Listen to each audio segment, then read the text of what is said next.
धरती से डायनासोर कैसे खत्म हुए, इस पर वैज्ञानिकों ने एक नया खुलासा किया है। वैज्ञानिकों ने उस वजह को खोजा है जिससे करीब 66 मिलियन साल पहले डायनासोर विलुप्त हो गए। बेल्जियम की रॉयल ऑब्जर्वेटरी के नेतृत्व वाली वैज्ञानिकों की टीम की नई स्टडी सोमवार को सामने आई है।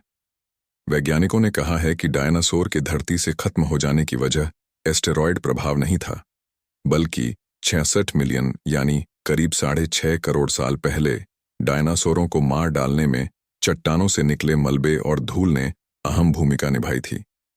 वैज्ञानिकों की स्टडी कहती है कि एक बड़े चट्टान के टूटने और इससे बिखरी धूल ने वायुमंडल में भारी अंधेरा कर दिया।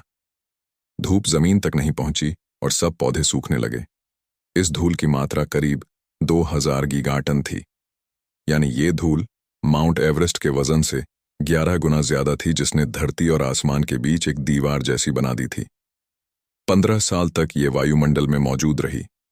धरती तक धूप नहीं आने की वजह से दुनिया भर में न्यूक्लियर विंटर आ गया। इसके नतीजे में तमाम पेड़ पौधे नष्ट हो गए।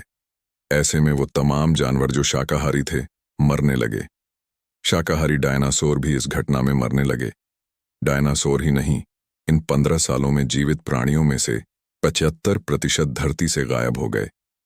कई सालों से खोजा जा रहा डायनासोर के विलुप्त होने का जवाब 1978 में चिकसुलप क्रेटर की खोज के बाद से वैज्ञानिक डायनासोर के विलुप्त होने के रहस्य को सुलझाने के लिए लगातार प्रयास कर रहे हैं।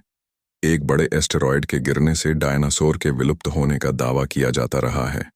हालांकि जियोलॉजिकल फॉर्मेशन इस निष्कर्ष तक पहुंचने के लिए पर्याप्त नहीं है कि विशाल एस्टेरॉयड डायनासोर के विलुप्त होने की वजह था।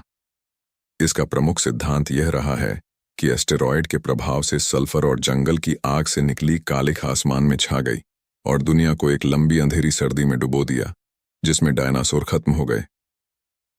बेल्जियम के वैज्ञानिकों के सोमवार को प्रकाशित शोध में भी इस बात को कहा गया है कि आसमान में फैली धूल डायनासोर की विलुप्ति का कारण बनी। इस धूल के कण अमेरिकी राज्य नॉर्थ डकोटा में टैनिस जीवाश्म स्थल पर पाए गए थे। शोधकर्ताओं ने कहा कि धूल के कण 0.8 से 8.0 माइक्रोमीटर के थे, जो 15 साल तक वातावरण में बने रहने के लिए बिल्कुल सही आकार है।